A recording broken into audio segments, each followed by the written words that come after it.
Been a long time since I crossed the Golden Gate Bridge. Yeah. Many years ago. Yeah, I drove across it once too. I don't really remember. My first wife was from California, and in the year and a half that we remained married, we were out in California a number of times. She was a stewardess for United Airlines, and we would go back to her folks' house for a barbecue on the weekend.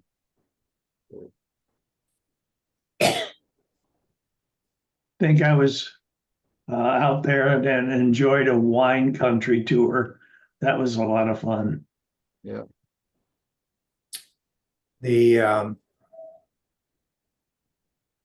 was it Midway or was it Ranger? Yeah, the Midway was, no, I guess it was Ranger. Ranger was home ported in Oakland.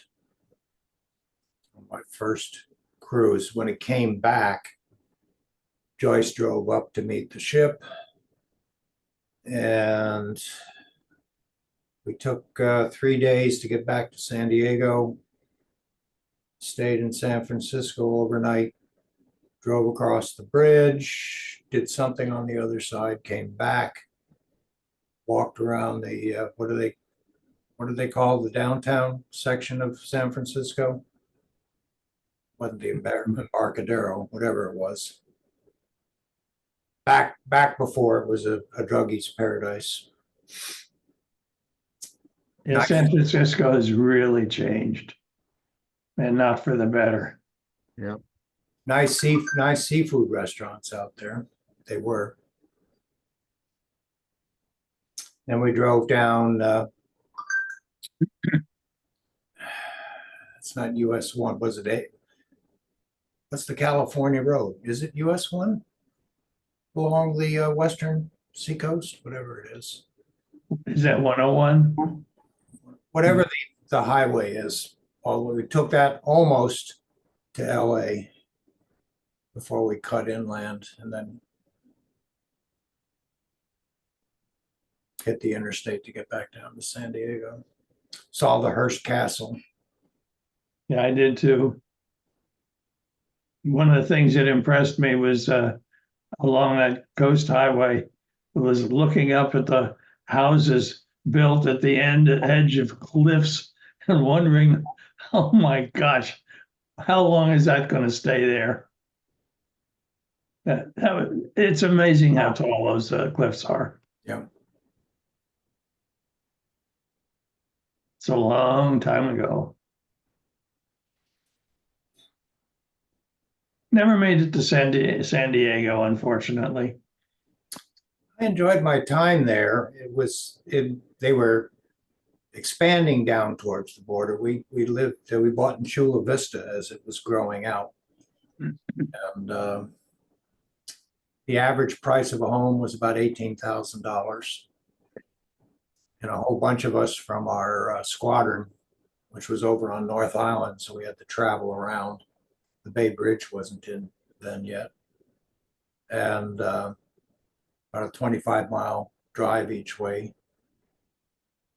And we bought where the median price of the home was about $22,500, which was just at the limits of what I could afford to pay mortgage-wise. And when we left 3.5 years later, we sold it for $30,500, and I thought I was a millionaire. It's really disturbing when you're paying as much more for a car than you paid for early houses. Yeah.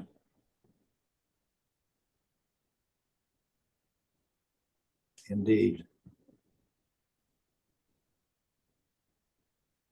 Whereas I remember when I was a kid in high school and I got a job and I was making $1 an hour. And by golly, I was one of the best paid kids that I knew. But before I was married, I got talked into buying a Corvette, 1965 Corvette, by the local Uncle Bob Salter, Bob Salter Chevrolet, no, Pensacola Buggy Works. And I was in a public affairs group. They'd given me the job as a new guy. They'd given me the job to be the public affairs guy. And we would take people on tours. So whether they're local dignitaries or the ones that would fly in. And Uncle Bob asked me, he says, "What are you driving, boy?" I said, "I got a Volvo." "A Volvo? You need a Corvette." "Yeah, right. You come down and you see me and I'll put you in a Corvette." So he did. And I had a little money left over for rent, some food and beer money and gas. And that was about it. Is that what got you hooked on Corvettes? Yeah. 1965, I think I paid 3,500 for it, Mm. something. I did once use a calculator to figure out what it would be to today's money. And I don't know, it'd be somewhere around $40,000, $50,000. Mm. And the new Corvettes today are above 70,000. So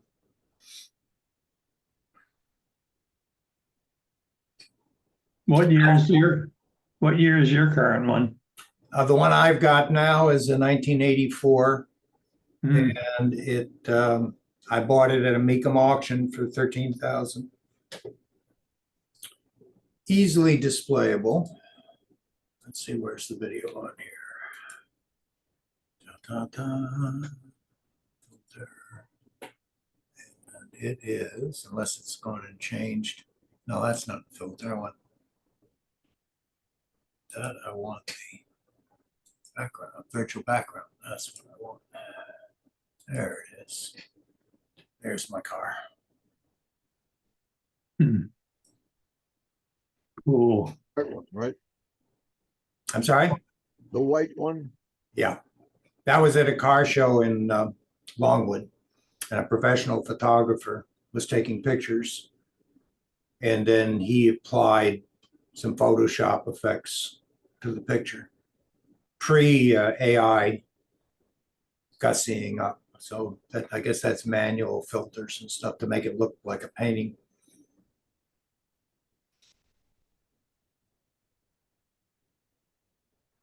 I don't think I could ever get in one. If I got in, I'd never get out. It's the design of this thing is you sit down in it. It's all scooped out down in there.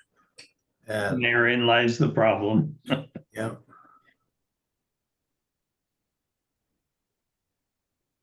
The newer ones are the ergonomics are a little better. Hmm.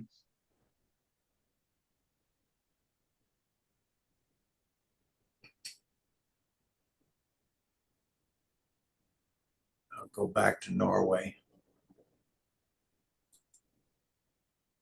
My first sales territory for Fisher Scientific was Rochester, New York. I was there, let's see, it must have been 1962. There for 2 years. And I bought a Porsche Super 90 used. The coupe. Not, had not a convertible. Yep. And my territory included Ithaca, Elmira, Binghamton. And every week I used to leave my apartment and drive along, I guess it was New York Parkway, down through Ithaca to get to Binghamton. And that was my first stop. I would do it Sunday night. My first stop would be on Monday morning in Binghamton. I called on IBM amongst other people, GAF. And at one point I discovered I could get off a different route and get onto Watkins Glen. And there was a place I could actually get on the track and do a couple of loops around on the track. And I hit a stopwatch when I left Rochester and see how long it would take me to get to Binghamton.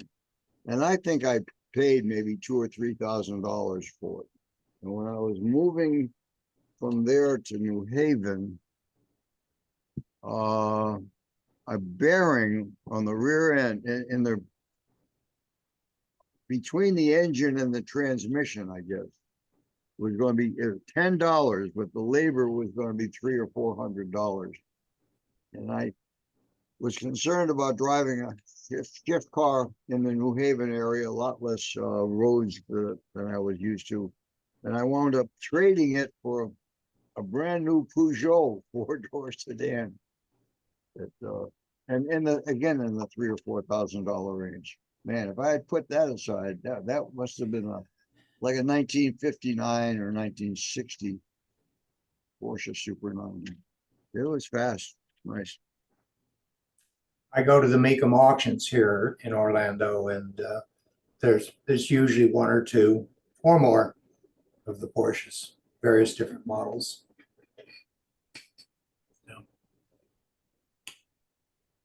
Well, you want to announce what this is? We're past 7 o'clock. I just want to say the same thing. Sure.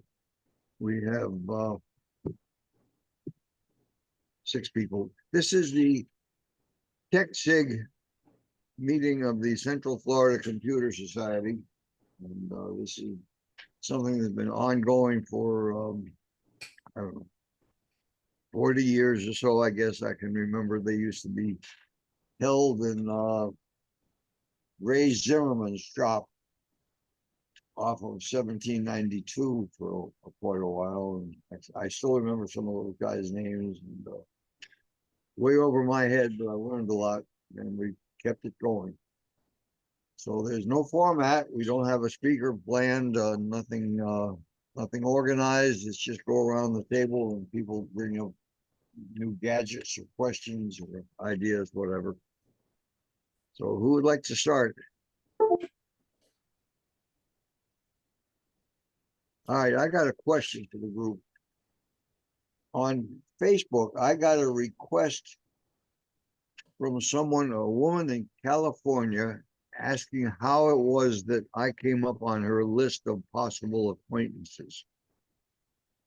And the thing that I was about to tell her was that we had 2 mutual friends.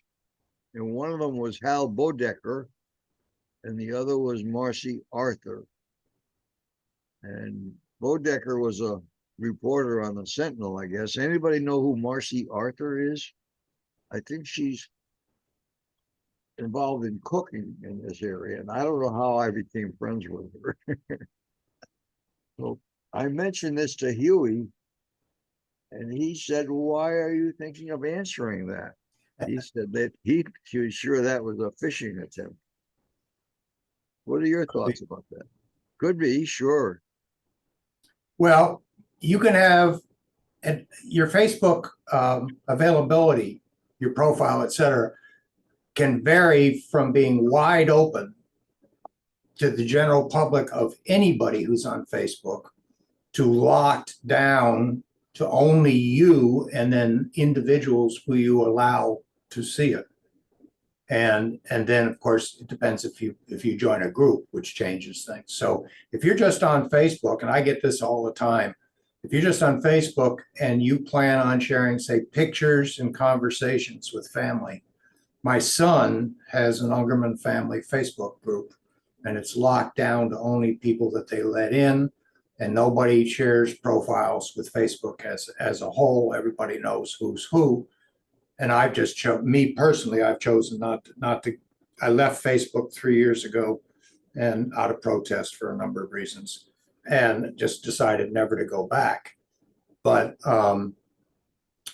it all depends on how. If you go and you review your profile, and you see what you've got available either to public or to friends or friends of friends, that's how it usually gets passed on. If you're a friend or a list of friends, and you've allowed that information to be there, then it can be picked up by somebody and they can message you. So I would never normally answer those unless I know the person. I wouldn't accept it. I wouldn't accept the invitation. And it's also easy for somebody to, let's say somebody decided to start a Mike Ungerman Facebook account and then say, hey, and he had a list of people that I used to have, be friends with. And I'm no longer there. So he could change it to Michael Ungerman or some, M Ungerman, something along those lines. And then he could send an email out in my name to the people on that list, like you got, Stan, and then ask you to friend me. And that's how they do it, is they get in there and they catch you. Or as one senior citizen, my wife, she supports a senior citizen center here in town, and I help them occasionally set their computers up gratis, just volunteer work. And she said, I've been, hacked, and please reset me up and please put my Facebook back in and all the rest of that. And I said, I don't recommend you do Facebook. Oh, that's how we exchange pictures of the family. I said, okay, I'll give me your password now. When you get it back, I'll walk you through how you change it.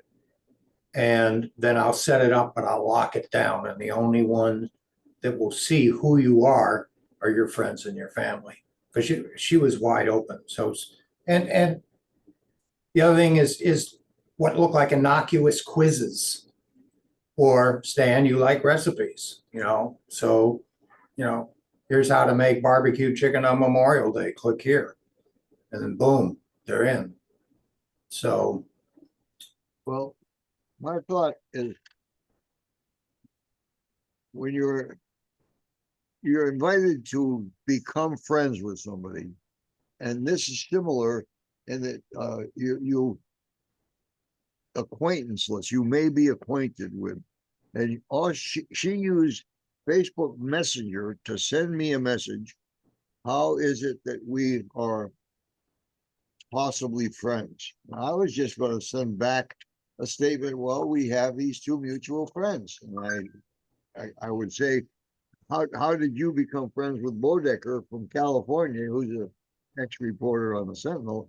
And I'm not even sure how I became friends with Marcy Arthur, who I believe is a woman who's associated with cooking classes and that sort of thing. Maybe even had a shop or a teaching place where she would teach that. But he said, I remind him of Ted Goodwin, his, being so sure that everything sounds on the up and up and things like that. I did think about one of these new mini computers and mounting it on the back of one of my monitors and setting it up to be just, for nothing personal on it at all. And then maybe using, setting Facebook up and using a restricted browsing page for it or something like that. But the problem is it still would be on my Wi-Fi and on my network. So I just decided it wasn't worth trying to do it. Well, I pretty well have to be on Facebook if I want to communicate with my grandchildren and children. They don't communicate much any other way. They certainly don't do emails. Our granddaughter and her 5-year-old and 3-year-old are on FaceTime, and they all want to. Initially, they used Mama's phone to FaceTime great granny, and now they bought a secondhand phone that's doesn't even have cellular. So it's just set up on their Wi-Fi network, and it only has FaceTime on it essentially, and that's how they FaceTime with other, with family members. So Well, at least all my kids have FaceTime and siblings, so we keep in touch with them that way. And I like FaceTime better than any of the other video conferencing things. It's easier to use. Sorry, what? It's easier to use. Yeah,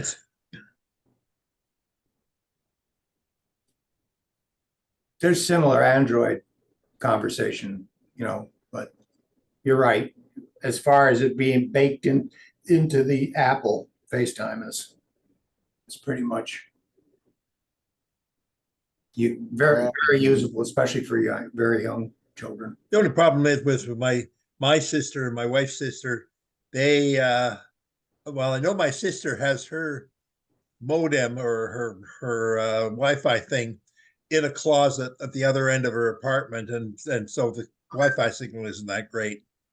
And I don't know where my sister-in-law has theirs, but you know they're always losing the signal. Hmm. But it wouldn't matter what they were using; it'd be the same problem.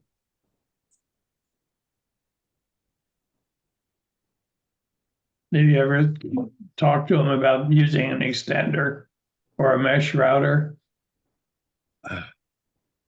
I don't think either of them would be into doing that. And of course, I don't live there. If I lived near there, I could do that. In fact, I actually have a mesh router. I could give one of them. Maybe when one of them comes visit next time, I'll give her one because I'm not using it myself.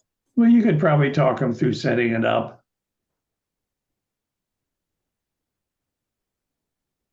Well, I have a question, but it might be too technical. It's I don't know if anybody watched Ron Brown did a session on scanning bills and putting them into Google Drive. And the trouble is that one thing he did that was very neat is he created a widget, which basically for each of his different categories of receipts, and set up so that with his camera he could just take a picture of the receipt. It would automatically go into the right file folder in his Google Drive. Now I can do the two-step process where I basically get into that folder and then take the picture. But his had a setup where he had the folder and the drive combined so that he could just take the picture. Now it was on an Android device, and I can't figure out how to do the same thing on an Apple, on an iPhone, because that would be neat. It would just save a step. I don't know if anybody saw that. I think it was on the Tech for Senior Premier program 166A, which was 2 weeks ago, I think. Let me see if I have. I think it's 166A. Okay, Tech for Senior, 166A. I think it was the second item. I think it was, or maybe it was first. It was scan and something about scan. I've got 165. 166A. Just so that you can see what I'm doing, and this is part of what I was going to talk about anyway. I am on the CFCS BBS, and I have a Tech for Senior channel, and I've archived. When I started doing this, I've archived everything from Tech for Seniors. So I have all their episodes and I have their premieres. So here's 166A, movies in sharing and managing. All right, let's just take a quick look and see if. No, I don't think it's that one. Must be 165A. 165A? Okay. 165A. 165A. Can't read around that, but let's see what it comes up and says here.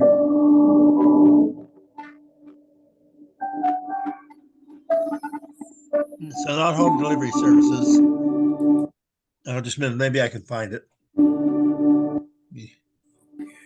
So let's see if I've got it up here It's Ron somewhere. Brown with Tech for Senior, where we make videos to help seniors understand technology and stay in their home longer. Today, I want to talk to you about home delivery services. Have you ever used one? You know it? No. I don't know why PayPal wouldn't work. That was my first choice, was to pay it with PayPal. That's a long Not one. sure it was because I was getting late 2022. It was 166A. It was 166, okay. 166A. Okay, so back to 166A. I'm pretty sure. Here's 166A, sharing something and then managing something. Let's see. Well, let me double check this. Where am I?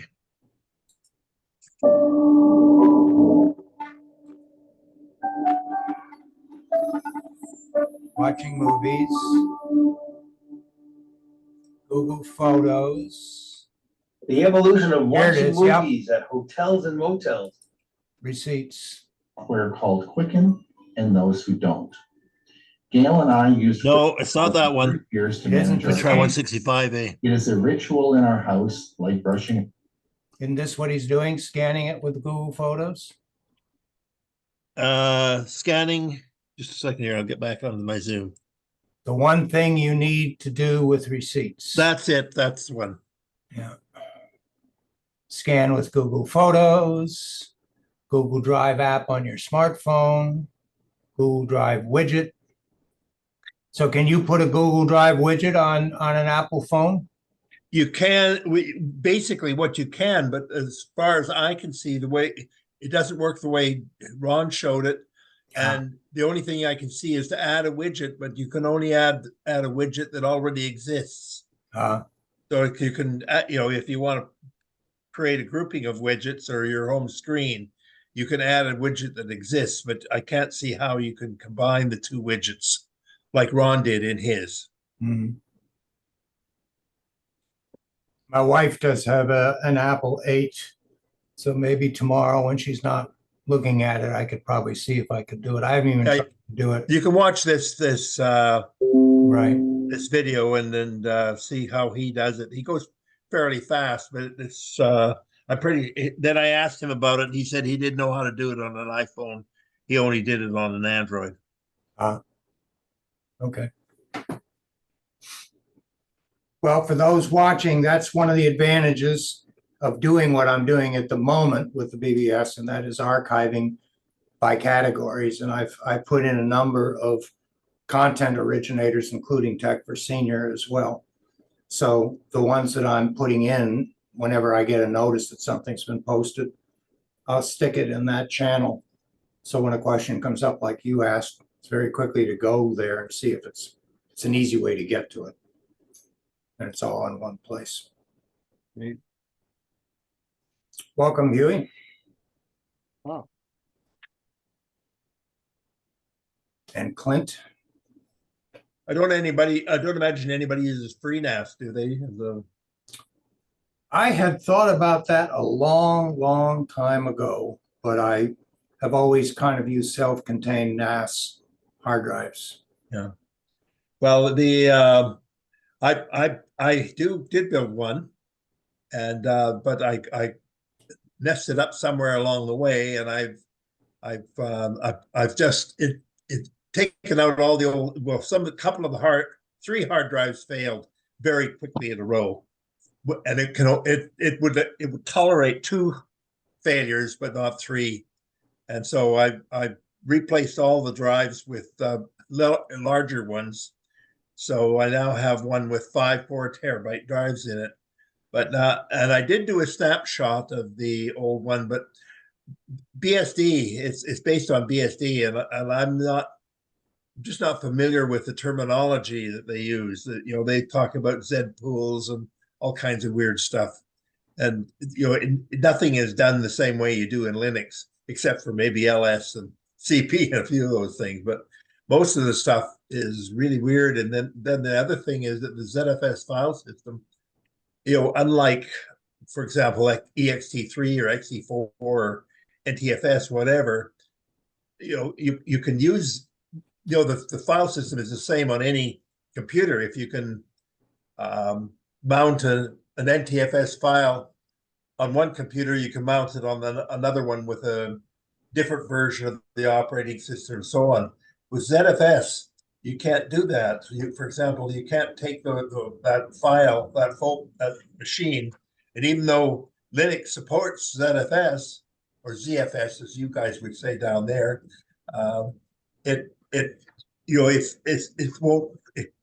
can't read the one that's created with BSD, which is weird. I think weird. Yeah, the the ones I had, I could plug into either my router or plug it into one of the computers and then access it across the network, as long as I set the various shares Oh, properly. yeah, well, that's the way I had it set up. I could access it across the network. But And then you, what I couldn't do was when I had the failure, I couldn't take that ZFS, my snapshot, which is a ZFS file system, and plug it in with the USB thing and read it on a Linux machine. It could only be read, and then also they say, for example, there were 2 levels past what I had in terms of releases, and they say that you can't really just open the file on. You've got to use the same level or same release number that you used to create it, which is doesn't seem to have the backward and forward compatibility that other things do. Hey, he's disappearing into the sky. Yeah, Must become an angel. I'm looking for my hardware up here to see. Now this is a Buffalo station. And, I think I got rid of the other one. Oh, here it is, next to Also, as an experiment, I used Raspberry Pi with 5 hard drives and set it up with BTRFS.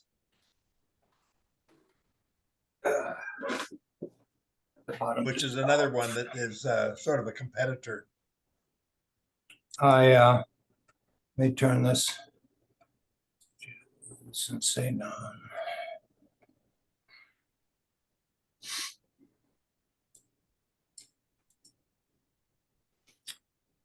So this is a 2-bay, pretty sure it's 2-bay NAS. It has an Ethernet port on the back, and it has a USB port on the back. And the way the software works, it can either work with the Ethernet port on the network, doesn't have Wi-Fi in it. And then there are 2 5-inch hard drives on the inside. I have 2 Western Digital NAS systems. Let's see. They also have a USB port and a Ethernet port, but they don't really. The Ethernet port, you can't just plug it in and read the stuff. You've got to go through some contortions. And then it's got the firmware has RAID, and you can have RAID 0, which just speeds things up by striping both hard drives, which is not a good thing for security purposes, if in case something fails, or RAID 1, which makes Which is mirroring. copy. Yes, mirroring. And I use RAID, the free NAS RAID Z2, which means that any 2 drives can fail and you still have all the data. But I find it easier now to use pCloud as my online backup. Yeah, I just have too much data, way too much data for that. And every year they would have sales on Black Friday, or they'd have holiday sales. So I've got 4 terabytes of pCloud data, which is much more than I need. Yeah, and I have, let's see, on my one Western Digital, I have 8 terabytes, and the other one I have 16, and they're full. Anyway, I have to take a break. I'll come back, and if you're still here, I'll join you.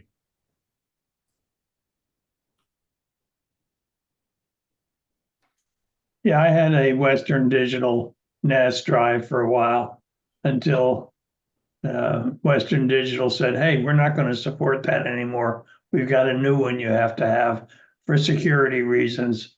And so I just abandoned it and took the file. I only had 1 file on it. I took the file and put it on one of my 2 computers.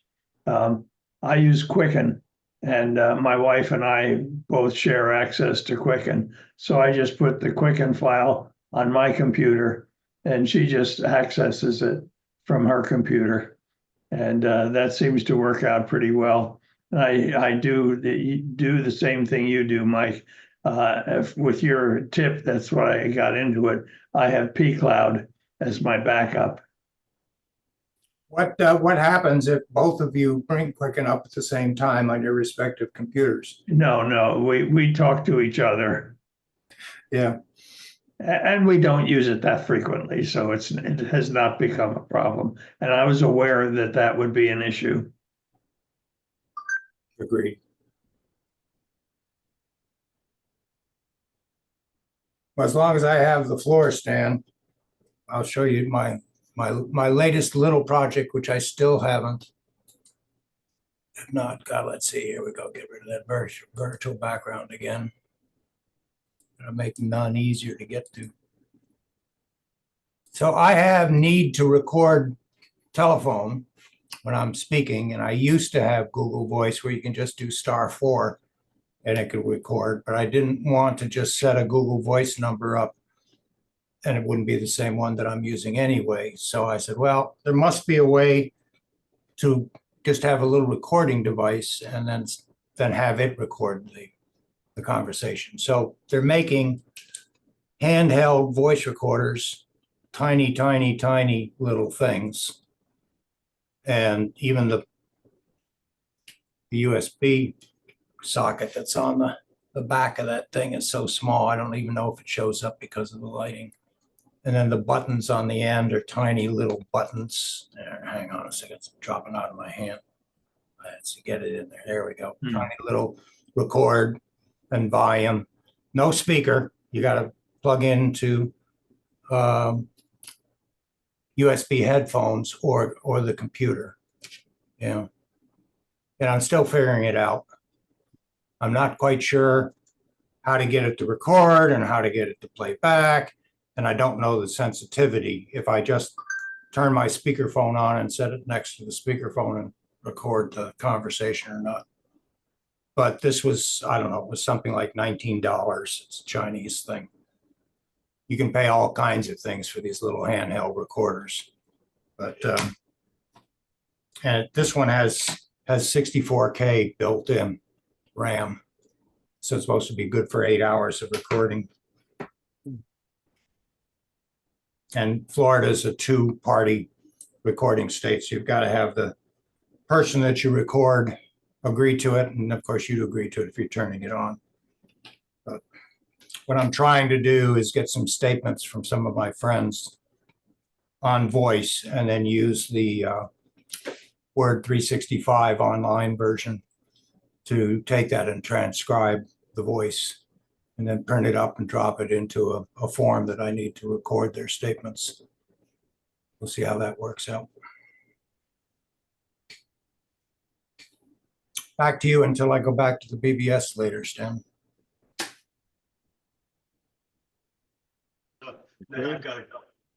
Huey, if you're talking, we can't hear you. Hang on. Hang on. Oh, now I can, but you're very faint. Yeah, I'm on the wrong microphone. Now it should be better. There you go. Yeah. I just installed Zoom about 2 minutes before I got online, so I don't have everything.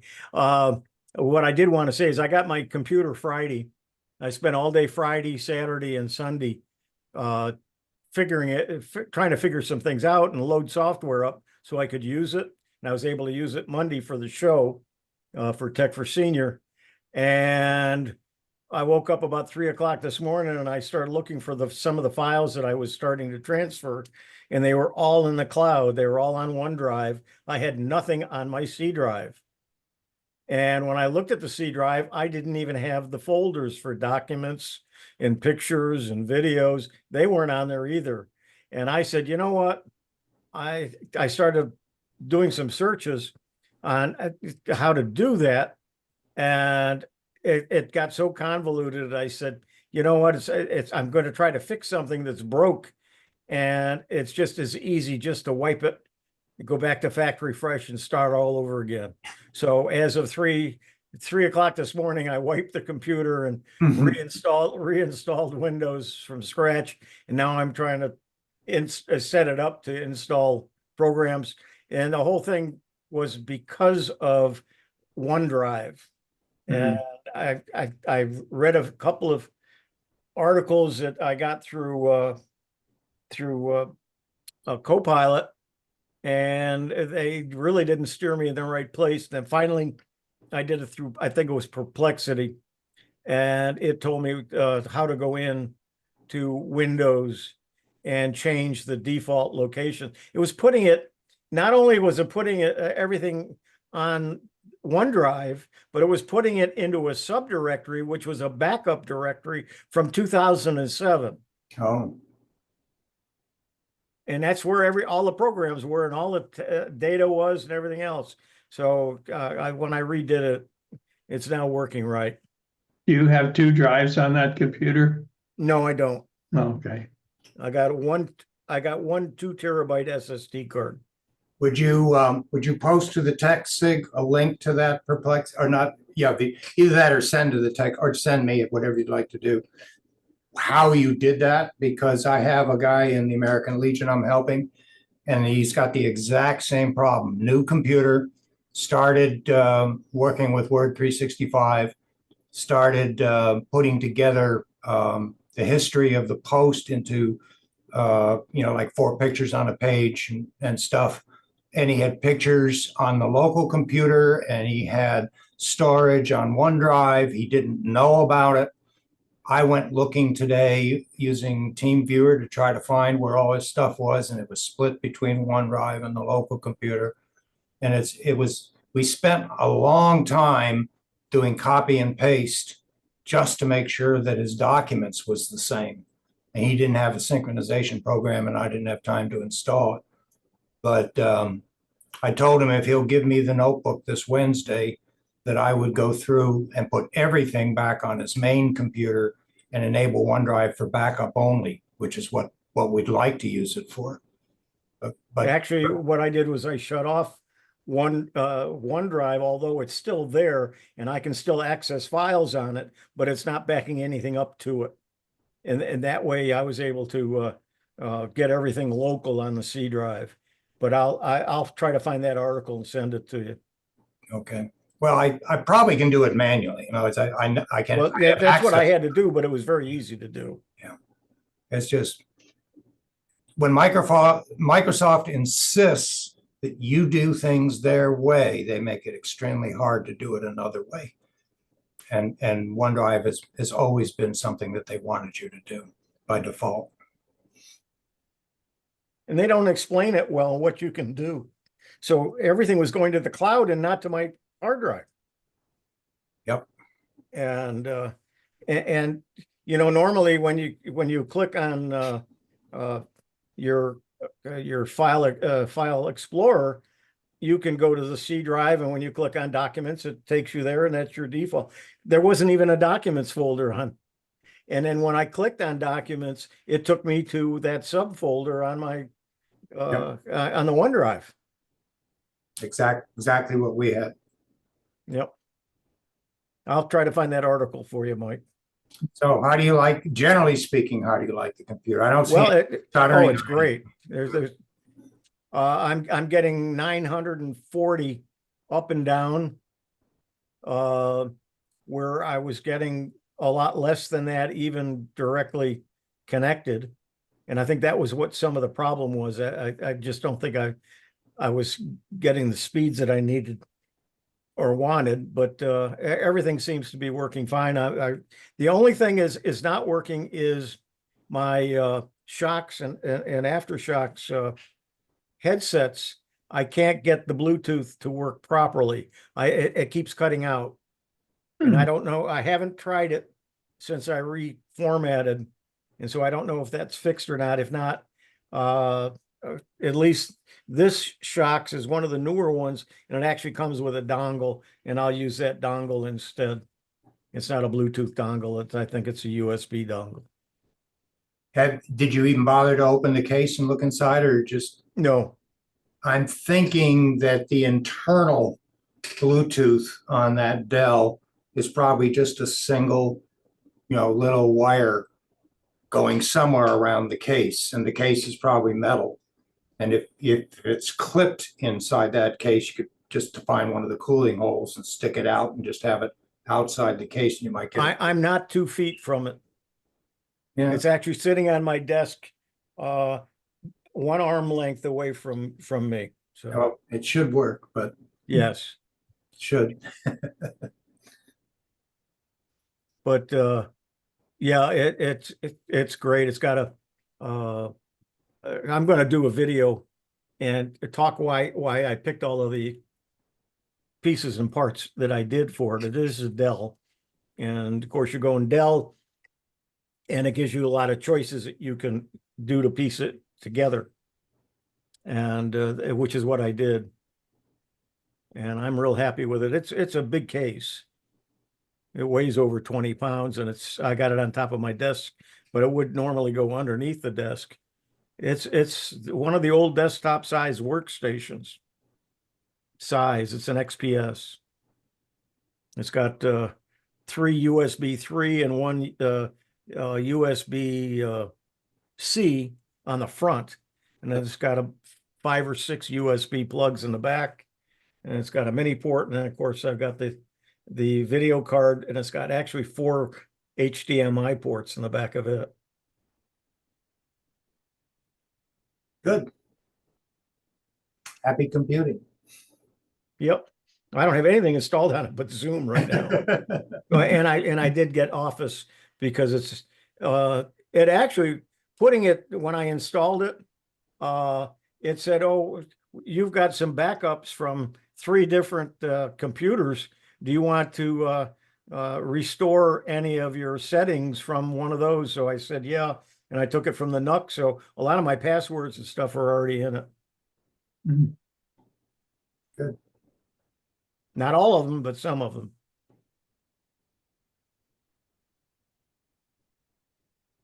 So I've got a deadline on helping somebody with something, and I've got to go do that tonight. So I'll stick around for a few more minutes, and then I got to go. Yeah, But I'll my wife has the Dell XPS desktop, and we just love it. How old is it, Dick? About 3 years. It's older than Ron's, and then Ron has one, and now Huey has one XPS Yeah. desktop. Yeah, And mine's I just love buying I buy a computer from Dell, and I only buy Dell unless I get the smart guys to build me one, which I did just for fun. But when I order one from Dell, I always customize it, put in all the components that I'd like to have. And that's the beauty of it. It beats going to Best Buy or somebody like that and picking up a computer off the shelf. Yeah, there were certain things that I needed to have and wanted to have, including the NVIDIA card with I think, I can't remember if it's got 8 or 12 gigabytes of RAM on it. And it's got 32 gigs of RAM, and it's an i9, Intel i9. So Wow. That'll do it. And you can still put another 32 in there if you wanted to. yeah, You shouldn't have to. no, and in the NUC I had 64, and I somehow managed to turn 32 of that into graphics memory, assign it to it. And I think I did that under Windows 10 because you can't do it with Windows 11, and I couldn't undo it. And I think that might have been some of the problem I was having. With an i9, you probably finish answering the question before you have finished entering it. Yeah. Didn't I hear you say you also had one of those new was it an M chip or M something chip that's needed for the embedded AI? No, that's one of the NPUs. No. Yeah, They're not it was even an available MPU yet. chip of some sort that No. No? Okay. So that's eventually, I guess they're all going to have them and be able to do internal AI. But I just don't understand. I guess if somebody wanted all their data of the database to reside locally and not use an external database, and all the calculations that the AI uses to be done internally, it would make sense to have that capability. But for the average user, you'd almost want it to be external and have all the heavy calculations being done by the mainframes that But are. that's where you have to pay for it, where if you're doing it local, you're not paying for the computing part of it. And the other thing is that if it's a company, what they're able to do is do all their internal information without getting it out into Chat GPT or something where they might be able to utilize that information when they build their Against them. LLMs. Yeah.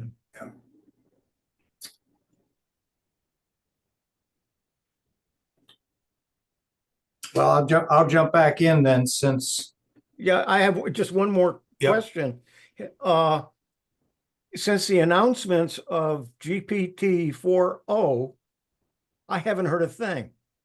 No, I have none of the people that I watch on a regular basis on YouTube are even talking about them using it. So I don't even know if it's available for anybody.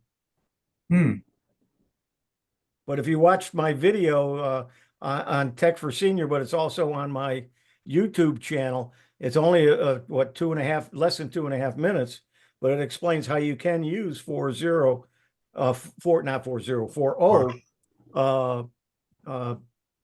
There's a way to do it. You run 3.5, and then at the bottom there's a choice to then also do it with 4.0.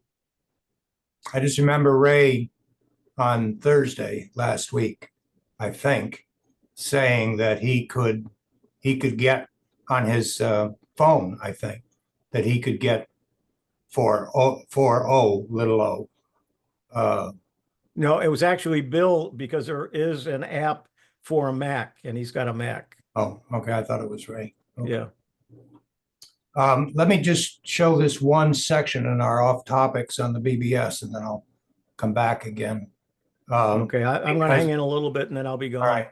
So the reason I'm doing is because just what we said.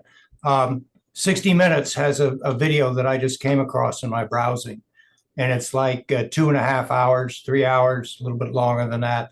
And it's a big mega technology thing with, on 60 Minutes, they'll have their 20-minute segment. So each one of these is about a 20-minute segment with a link at the bottom of it. This is an off-topic conversations. And very interesting discussion on quantum computing, which, we're all talking AI right now. And if they ever get quantum computing actually working in a consumer kind of thing, 10, 15 years from now, whenever it is, it's just going to put everything we got today to shame. But they do have a number of artificial intelligence 20-minute segments, an overview, a promise and risks, a future of AI, conversational AI systems, mental health chatbots.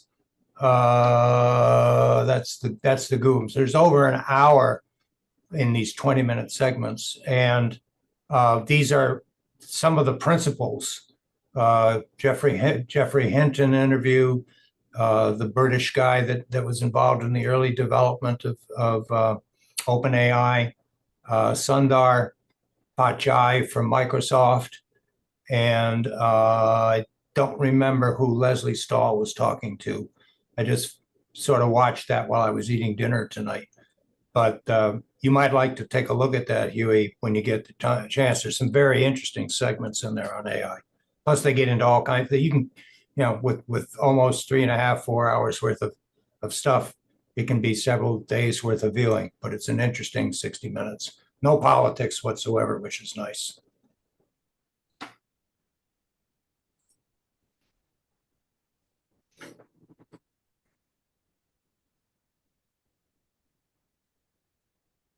I have a question. You mentioned phone and reminded me that I have a Windows 10 laptop that's home. And I've heard Ron and you guys talking about the phone.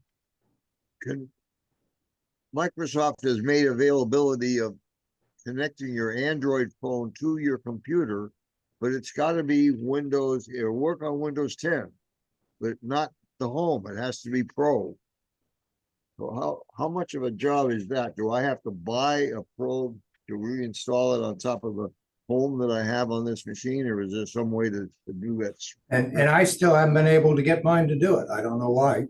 I've tried several. I went and looked at your video, Huey, that you did some time ago on a Windows SIG, I think. And I still wasn't able to do it. And I did the AI searches for it and tried to follow their instructions, still couldn't do it. So I'd When love- I installed the new Windows, when I turned on the machine and installed it on this, it actually said, do you want to connect to your phone? And it did the whole thing automatically, and I didn't have to do anything. But that was 11, right? Yeah, yeah, and I had installed it on the other machine on 11 as well, so. And there's a couple of things going on too, that don't forget, I have one of the machines I have, which is a pretty good laptop that one of the groups gave me. I can only get it to update till 22H2. I can't get it to 23H2, and that expires next month, which is a couple of days away, but it's at the end of the month. So I got another month before I've got to try to see if I can force 23H2 on it, or I'm not going to be able to update that machine anymore. And then next year, all of the older machines, you're not going to be able to update them. Start saving your pennies. I'm just locking my firewall down, and I'm using enough anti-malware and other stuff. And I purchased the Netgear Armor service for my router, which is built into the mesh router that I've got, and it locks out incoming stuff and any outgoing stuff. It also screens it on any device on the network. My wife is constantly clicking on links, which I tell her don't do, but she does, and then the link won't go anywhere, and I'll get an alert from Armor on my phone saying, hey, you were just trying to get to this site and we've prevented you from going to this site. And I'll run into my wife's little office and say, all right, what site are you trying to get to? So I unless it really starts causing me problems, I don't plan on leaving Windows 10. And if it does, I'll switch 100% to Linux Mint. And then in Linux Mint, I will run a virtual machine with Windows 10 on it and Quicken. And that's all I'll use it for. I'll open it up, I'll run my Quicken, I'll close it back down, and everything will be in Linux. But I would like to kind of stay with Windows 10 if I can, as long as I feel safe, which I do at the moment. But the biggest pain for me is not so much trying to use the phone and use apps on the phone and use all the Android apps and the rest of that, because I just really want to bring up a screen and send and receive texts. So I don't have to take the phone. My phone right now is sitting on a mount, which I've got just connected to my table. And I've got it hooked up by Bluetooth to my Panasonic wireless phone system in the house. And we have no more landlines and no more VoIP lines. And it works fairly nice. Just sends everything to the Panasonic wireless, no matter where I am in the house. But having the text capable, I know there's a Linux capable phone app too, and I haven't been able to make it work. So that's the disadvantage. I've been using PhoneLink with my Android phone for quite some time, and I just love it. For the very reason that you say, when you want to send a text message, sure, a lot easier to do it with a keyboard. Yeah. And when you get pictures, you can also expand them on your screen. And so you're not looking at the tiny picture on your phone. That's with Windows 11, is that correct? Yes, Windows 11. So back But to I my cannot question get about- my Windows 11 past 22H2. And when I looked at one of the things that it's looking for to go to 23 or 24, it said that it had a problem with multiple monitors. And I have 3, yes. And so that may be why they didn't update me, because I have 3 monitors. How about disconnecting 2 of the 3, do the update, and then connect them again? Good idea. Give that a try, Just do a full image backup just in case, of course. and do a restore point backup. Then take the 2 monitors off, reboot, try the update. If it goes good, reboot again, plug your monitors back in and see if it recognizes them. Yeah. Thank you. Yeah, my wife's Dell is at 23H2. Is 24 out yet? Huey? 24H2 out? No. Okay.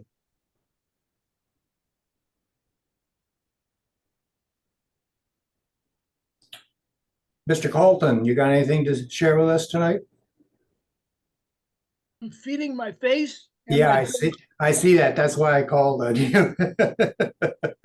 And my dog's getting cookies. Yeah. Well, I got a minute, then I got a ham radio thing, and I'll be back after 8 o'clock. But I've been really busy with just more stuff than I can even say.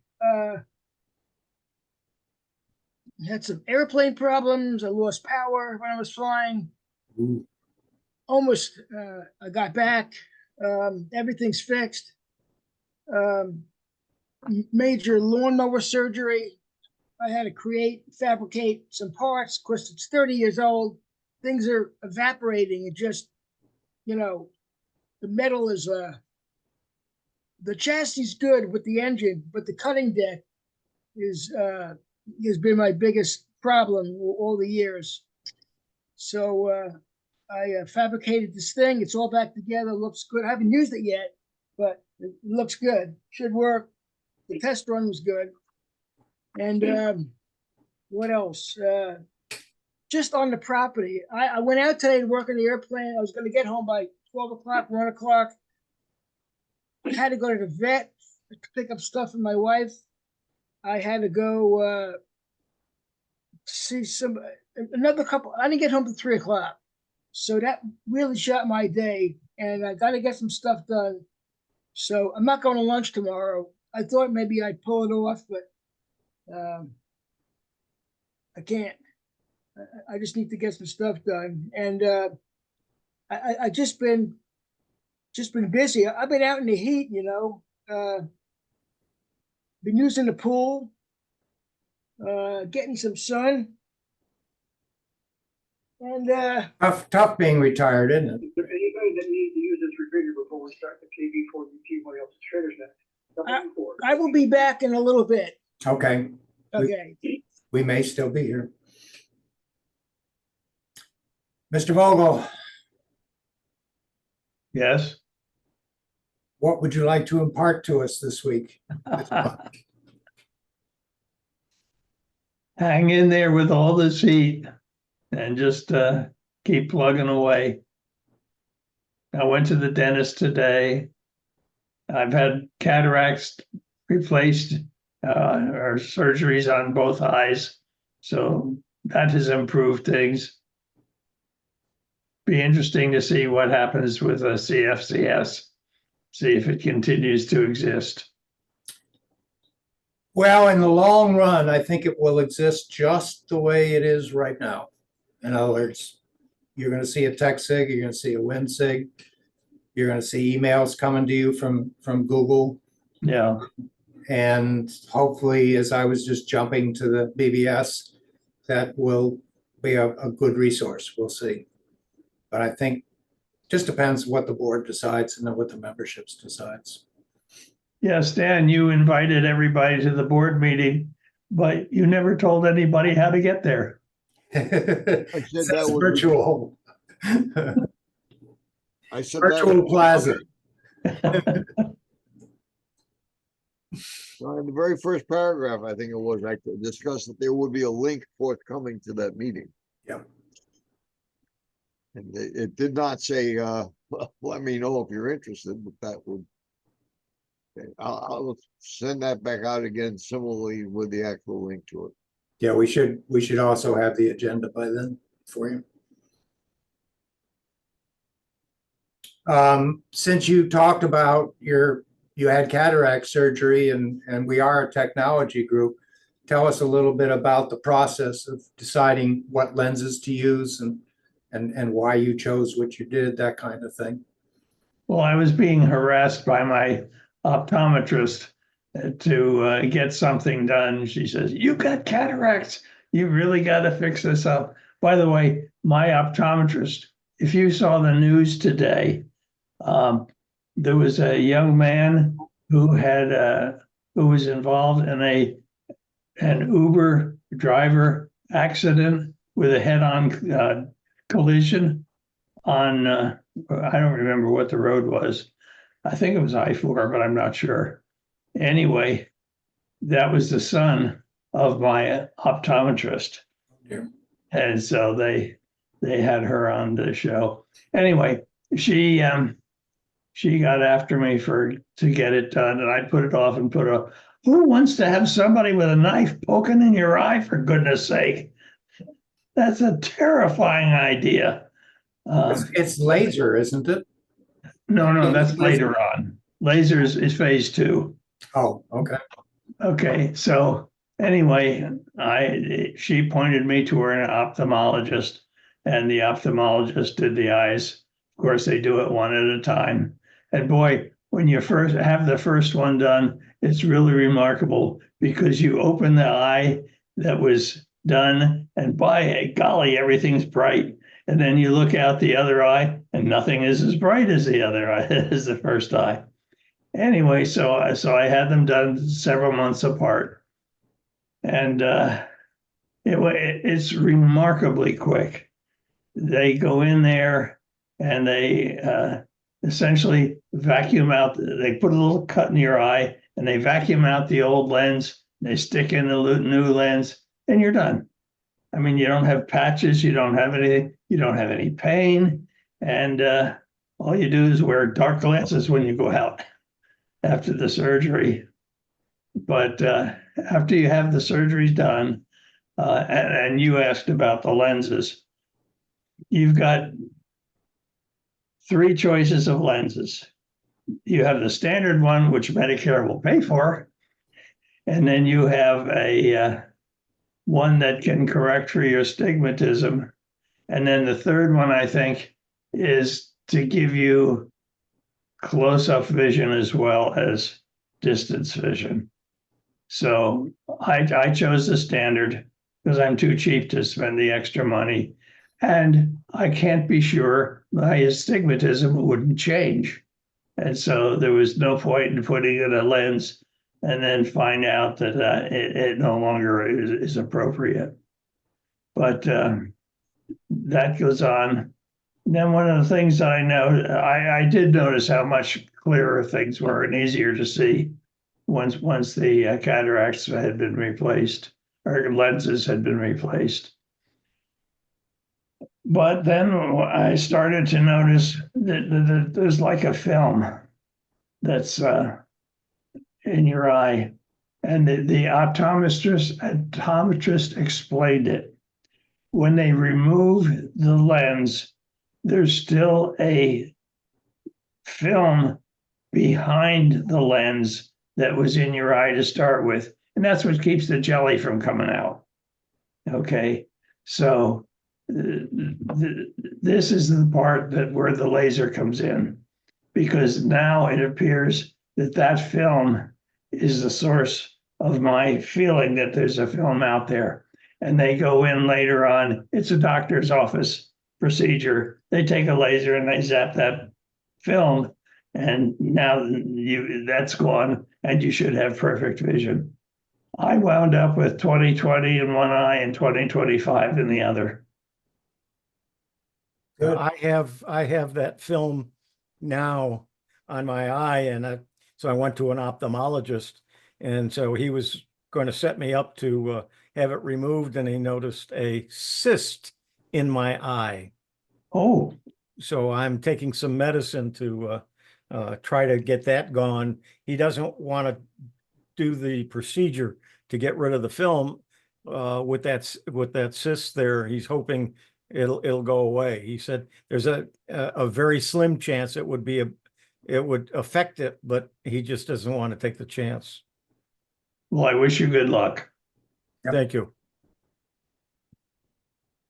Yeah, the reason I asked about the lenses is, again, I don't remember what YouTube video, what technical form. Too many, as Huey knows, too many sources of information. It's information flow. See you. But there's something like 5 or 6 now different lenses where the technology has changed, and they're variations of what you just said. And I've had astigmatism since my 20s, and my glasses always have major astigmatism correction, and it's different on the left and different in the right. They rotate differently every year. When I go in for my eye exam, it's always different. You know, it could be as much as 20 degrees off, which I guess is just the shape of the lens and the combination, which is I am a little bit nearsighted, but not much. Most of my vision impairment is astigmatic. So they said I had the beginnings of cataract, but nothing that would require surgery. And that was my big concern, was would I actually do something like putting an astigmatism lens in, knowing how much my eye rotates anyway from year to year, and find out I'm wearing glasses again on top of the astigmatism lens, which is about twice the cost of the standard lens. So for now, I'm not going to worry about it because I can see well enough without it. But we'll have to see what next year's optical exam comes up with. Yeah, based on my experience, I would suggest you just go with the standard lens. Guys, I had my eyes done maybe 10, 12 years ago. And I was used to wearing glasses. I was always nearsighted. The doctor said, well, that won't be, you won't be anymore. You'll be 20/20. And I wish I had asked more questions, because I am 20/20. I take my glasses off, I can see perfectly. But the screen is blurry. I need to correct. 2.0 works reasonably well for a screen, but if I'm reading a newspaper, I need a 2.5. I buy the ones from a dollar store, and they work fine, but I've got glasses all over the place. If I'm newspaper, I probably want a 3.0, and it just drives me absolutely, and my wife, crazy with all glasses around. Okay, Fred Sanford. Anybody remember that? No. Sanford and Sons? Oh yeah, Sanford and Sons. Yeah. He opens the drawer and he pulls out these glasses one at a time until he finds what he likes. Yeah. And Linda's needing to get her astigmatism worked on, but she has some thyroid issues, and they want to have that out of the way before they do the actual. Are you driving at night now? I have no occasion to go out at night. Just curious. I have heard that sometimes after the cataract surgery with the new lenses, that you actually get a halo around the lights. It's sort of just different people have talked about it. Yeah. I use these. I do need glasses for closer things, but I think it's mostly for the astigmatism. I can work out. I can see the screen just fine without my glasses. But if I read, I really need something. And I've got some cheaters too that I've used. They work pretty well. But I still think I have an astigmatism correction that needs to be made. They do give you a choice as to whether you want distance lenses or not. And I think most people do choose distance lenses. I can drive without glasses at all. I have trifocals and it's distance and then what I call computer, which is about arm's length, and then Right. close-up reading. And when I'm driving, the middle one is just at the right angle, so on, to see the speedometer in the car. And as I'm looking now, it's about an arm and a half, and the screen is nice and clear. So that would be my concern. Also, if I really didn't need the surgery, but it was recommended, I'm saying, well, yeah, but if I'm going to be sitting half the day in front of the computer with a set of computer glasses on, even after the surgery, why would I do that unless I just can't see because of the cataracts? So that's why I'll still wait.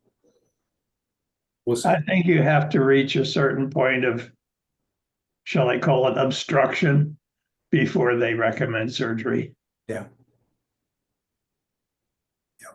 I had a friend who, ham radio guy, who had lenses put in his eye, and in the past year, he's had a lot of, well, he had it done a long time ago, but the lens now keeps shifting, and they went back to replant it, but it's not as perfect as it was. I basically wear contacts all the time. I used to have perfect vision, when I was 18, 19, 20s, and then it just went way distant. And I got a pair of progressive vision glasses to do an eye test for I couldn't take my eye test anymore with contacts, my flight exam. So I started wearing glasses for the eye test. And then I had a hard time seeing out of them. And I went back to the eye doctor, and the prescription was the same, except the astigmatism prescription changed. So they made me a new pair of glasses, of course, that I paid for. This was like about 2 years later. And man, what a difference it was. I mean, it was a big difference. So with the contacts, they can't correct for the astigmatism. Well, I heard they have got contacts that can correct astigmatism and bifocal contacts. But when I asked people about them, I never hear anything really too good. Nobody's pushing me in that direction. So I guess I'm just doing what I've been doing. I just stay with what I've been doing, and put the contacts in the morning and take them out at night, and it's no big deal. And if I need to see, in my estimate, that gives me about 20/30, maybe 25, or, not exactly 20/20, but if I want to see, like, I got my contacts on right now, but if I want to see something sometimes or read something that's small or for a length of time, I got cheater glasses everywhere. They're like a +2, for my computer, and that just gives me a little more oomph to get me into that 20/20. What do you do in your airplane when you're flying? Just contacts. I can see what But you got to see your dash I can and can- distance. I can see everything on the panel. I can read the GPS. I can see outside. My peripheral vision is excellent. I can see distant really well. I can read letters on the airplane, other airplanes at a distance, but the aviation eye test, at least the guy I go to, is he's kind of a cool guy, but he's pretty strict on the eye stuff. So I started wearing glasses for that. So, but you've known me, and unless if I'm working on a mechanical device or an electronic device, I'll put on glasses if I need to see really up close. If I'm doing some soldering or something like that, I like to really have much better vision. I can sidle like this, but it depends what I'm working on. If it all depends what kind of circuitry I work on. But for the most part, I stick with the contacts, and I got glasses right here. They stay in the room. I got glasses in every car for reading menus in restaurants. If it's real dark, it becomes more difficult. Because your iris opens up when it's dark, and that kills your depth of field and your vision. When it's real bright, it becomes a pinhole camera, you might say, and then you've got a much further depth of vision, like a pinhole camera, depth of field rather. So as long as everything's well lit, I don't have too much problem. But I got glasses, I got cheaters everywhere in the house, in the kitchen, in the living room, wherever I want. I wanted to get that RK surgery really so bad, but I just was a chicken. I just, like you said, they're sticking a knife in your eye, or a laser in your eye. Yeah, well, I got a friend he was really, he had close-up vision, he couldn't see distant, and he got the surgery, and he was really happy. And then I heard some stuff about, I asked him if he had some problems a couple of years ago, and he says, "Yeah, I'm having some problems, with that." I just don't know if I want to, because RK was designed for people that had close vision, not distant. Then then my eye doctor, well, the one I had when I was working, they didn't have the surgery for the people like me who were farsighted. They only had it for people that were nearsighted. So, but as the progression in the medical field progressed, and they got better for people that are farsighted, I still didn't jump off the bandwagon to grab it. Just didn't know if that was the right decision. Because I've heard, after that stuff at night, you can see starbursts, I guess, on pinpoint light sources. So I don't know. I mean, once you cross that road, there's no going back. No backups. So Actually, there are backups now. So we hit technology again today. I think it was just an item on one of the Fox newscasts. They are making AI robots that are microscopic and made out of human tissue. And they can actually program them to duplicate cells and actually train your body's cells to duplicate whatever is in the program of the microscopic AI cell. It's all highly experimental, but they keep saying like they're regenerating nerve cells, so they've been doing that. They can regenerate spinal cord nerves, and so from what we were just talking about, now one wonders if you had a problem where surgery got messed up, whether it could actually regenerate, like a macular degeneration, which has to do with the retina. So there's really no surgery for that. There are some pills, I suppose, to slow it down. But that kind of technology, if successful, if fully successful, and it's going to implement, go in and have cells generated from your own cells, and then this AI cell goes in and trains it to kill your cancer cells. Who knows, So lots of medical technology that AI is now affecting, and not the kind of stuff that we thought AI was all about when we started looking at it a year ago. when I worked for Lockheed, I'm going back before 2010. So somewhere between 2000 and 2010, probably, I guess in that time span, I went to a seminar and they were talking about, I'm trying to think of the word that they used, but they were talking about these micro machines. Back then, they were talking about it. They had the machines that were actual, constructs that were made out of materials. But what they're doing now is taking that research and applying it to tissues, to actually human tissues, where they can go in at the protein level. And these tiny, tiny, tiny little manipulative tools. And they can put in the ability for those cells themselves to retain a program that instructs it what to do. Just amazing medical technology. And someday these will be the days that they'll say, do you remember when we could only? Yes, if we're around to even remember, if we could only.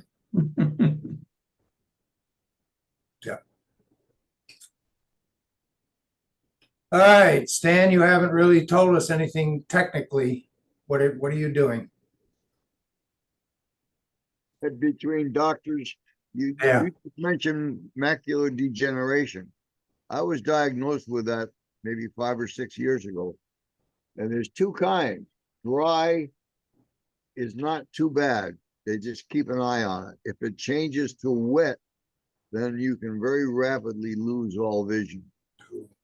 So I had the dry, ran into some issues with a doctor at Florida Eye who wanted me to get a microscope thing that I had to spend about a half an hour once a week on each eye. It had to be connected to the internet. It would go to his office. It was not covered by Medicare, so it was going to be about $2,000 or $3,000 per year. And I said, I want a second opinion. I went to somebody else who said, no, you don't need that. He gave me a piece of chart paper. He said, look at that once a month without glasses. And if you see wavy lines, you come see me quickly. He said, that will give me the same information that the other guy wanted. So I had an annual retina check. Very bright lights, but anyway, it stayed the same until COVID. And so for COVID, 2.5 years, I did not have an exam. And the first time I had one, they said, it switched to the wet. We're early enough on it, we think we can catch it. And what they do is they give you an injection in each eye. It's completely, you don't feel a thing. They give you desensitizing Numbing it, yeah. And then they give you a small injection which further desensitizes the eye. Then they give you the actual injection. Then they give you a bottle of Jack Daniels. Half an hour.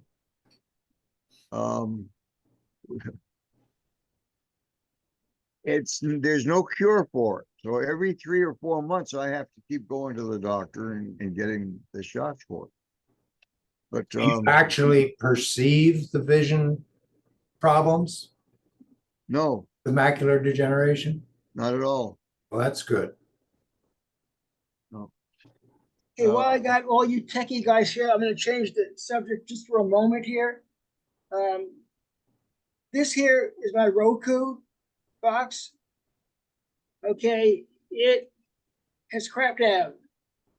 Probably They do fail. They do fail. Huh? They do fail. I've already placed 2 of them. Keep going. So I've looked around. It's still available on eBay. Just a couple of questions. Is there, and I know there's a lot of different kinds of Roku things, and I don't know the capabilities, but I don't need, and I don't use it very much. So this probably is the low end basic stuff. I got the remote, and I'm sure that's all I really need for me. And I know there are other ones you probably could speak to, and they've got all kinds of presets probably. And Should I be looking for anything more advanced, or is this going to be it? And the other question I've got is, if I get another box, what happens to my account? I mean, is it going to know that I'm not using? Transfers, it transfers. Your Roku account transfer, in other words, if, let's say you have 5 Rokus in your house. I've got 2. Okay, you got 2. So you have a single Roku account and you can bring it up on both Rokus. Every time you add a Roku, it's the same account, same account, same account. All the settings are the same unless you decide, like my wife wants different things on her menu than we have on all. We have 3 Rokus in the house. So she wants, for the one she watches most of the time, and I don't watch almost at all, she wants her serials and her game shows and whatever. So she has her own menu and it's saved as her account in Roku, but with my credit card on it. The other 2 that are here is the main account with the same credit card, and they're both the same. So when I replaced the ones that failed, all I did is sign into the account that I wanted to sign into and everything transferred. Is there a password and username that I should Yeah. be looking for? Username and password. Yeah. Just go to roku.com, try to log in. You don't know what it is, say forgot password, throw in your email, they'll send you a reset password, that type of thing. Yeah, I'll go look at my electronic organizer and see if I have it in there. I might have it in there. As far as I would say, don't get the cheapest one, but you don't need a 4K one unless the set that it's playing on is a 4K set. So I think, like in your living room, if I remember correctly, it's a 4K TV, 46-inch, something like that. No, that's a 2K set, and we're the one in my room here where I watch it. Mindy doesn't, but where I watch it in this room, when I might turn it on, I've got just a Samsung 23-inch flat screen. Yeah. I know it's just a 2K. Yeah, so just get one of the 1080 sets, which is one of the cheap ones. They just had a Memorial Day sale. It might still be on if you check Amazon. Oh, really? So there is a model number on this, and what I did is I took the model number. Of course, I need glasses to read the model number on this. They've all changed in the last several years. Oh, really? Yeah. Just go to roku.com, go down through models, look at the price ranges. Is a Roku a Roku? Mm-hmm. Yeah. Yep. You got Roku, you got Amazon Fire Stick or Firebox. Okay. Fire TV, rather. Most people use Rokus. Okay. Yeah. Hey, On the I got to tell you a funny story. I sent out the thing about Billy Joel's 10-year residence at Madison Square Garden. And the thing that cracked me up was 3 people, you local guys will know, James Thompson, Patrick Dowling, and the new guy, Dano Buckley, I think is his last name. All 3 of them do not have a TV, have no access to them, and don't watch TV at all. They don't, in fact, they're lots of, that's the only 3 people I know that are not watching at least some TV. Crack me up.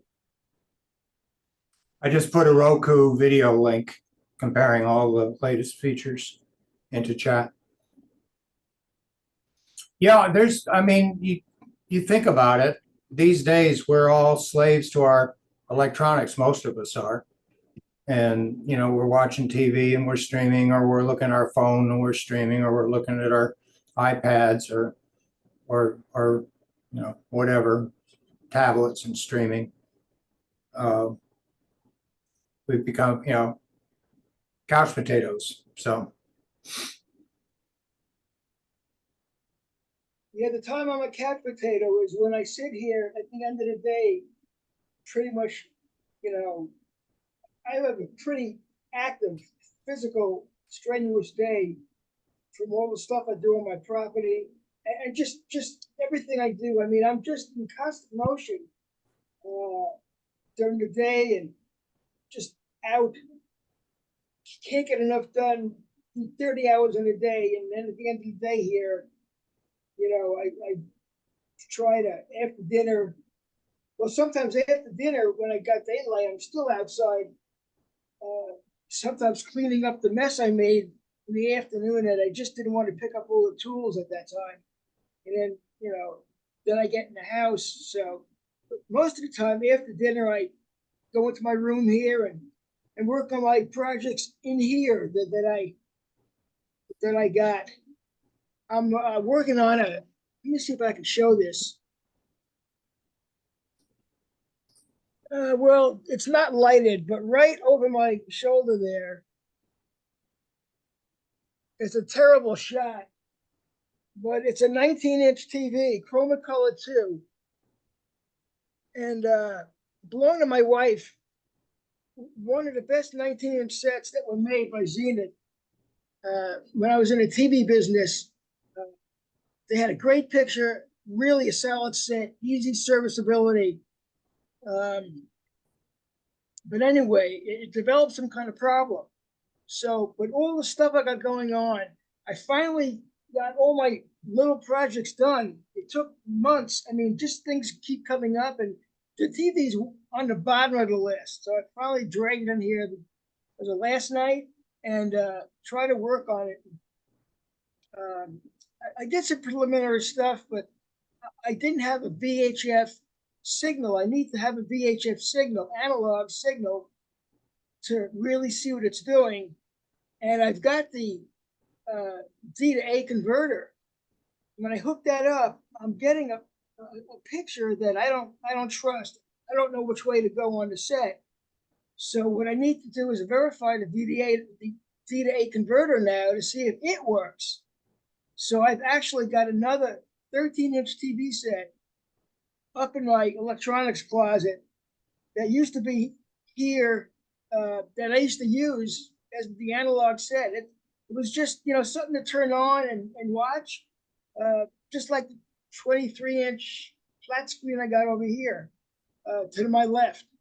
So it worked. So when the flat screens came, it went up in the closet. So I believe that set's at 100%. So I need to go check out the D-to-A converter and see if it's working right. I used to have two of them, and I can't find the second one. So, and one didn't work that well. So I don't know if I threw it out or if this is, I don't know which one it is. If I was smart, I threw out the bad one and kept the good one. So, but I'm not really sure exactly what I did. It's been a couple years since I messed with this stuff. So I just don't know. I'm going to need to start from the bottom and work my way up, find out what's good and what's bad before I need a reference point to work from. So the longest lived TV that I ever owned was one I built. It was a Heath kit that I built in 1964, and I finally retired it in 1984. So it was 20 years old and was still working. Although I did have to replace. I had to replace the cathode ray tube once. I built it out in California, and then they assigned me to New York, and we had to pack it up. And the CRT didn't make the trip. Didn't make the trip, yeah. Well, I built one of those also. My youngest son was, I mean, he really got into things, and he would have really messed up the TV tuner and everything on the front of the TV. And being Heathkit, I could take the whole box and put it mounted on the back. We had the TV set corner-wise in the corner, and he couldn't reach it. So, but we could reach around the back to change the controls. But yeah, it was nice. I built a Heathkit oscilloscope back before then, and at that time, I could not buy the CRT for an oscilloscope if I wanted to build it from scratch for the price that I paid for the Heathkit for the whole. Mine was a Lafayette radio oscilloscope. All that stuff. Yeah. From the 60s. I see, every year I'm part of the Orlando Ham Radio Club, which is the second biggest ham radio club in the country. And every year they've got it's called Hamcation. It's at the fairgrounds out on West Colonial, and they do it's like 20,000 Ham Fest. Well, it's a ham fest, yeah. So, but when you go to one of those, they've got like several different areas, and one is commercial, which is all the new companies that make all the new stuff with the big names. And then you've got regular people that can buy a table, and they sell their own stuff. Yeah, I've been to a lot of those. Right, that's cool. Not necessarily that one, but I've been to some in New York and of course in Ottawa, and But when I walk through that ham fest, because I work there every year for 3 days, when I walk through this place, I see all this old equipment that I remember seeing when I was growing up in the 50s and 60s, Ico and Hallicrafters, and I had those. all of this stuff is there. I mean, it's kind of like a flashback into your life. It's just, and people still have the I mean, my first ham radio receiver is there. My first ham radio transmitter is there. Heathkit, Well, my first radio transmitter I built myself, and I bought some stovepipe that I used for the chassis and the case, and I built it all from scratch. I even built the chassis and everything. It's amazing how much that stuff is around. And what's more amazing is the people that buy it and walk out with it. Yeah.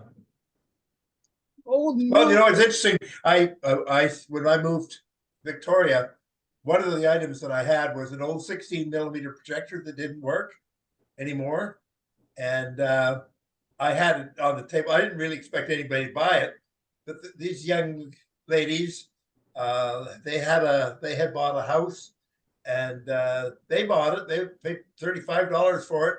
I said, it doesn't work. They said, that doesn't matter. We just want to put it in the hall, and it's an ornament.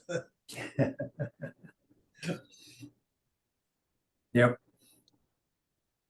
Still remember when you could repair a television set by taking out a tube, and you take it down to the local drugstore, which had a tube tester, and then you checked it out. And I used to go as a teenager, well, actually sub-teen, I had a paper route as well, and I used to tell people that I could repair TV sets on my route.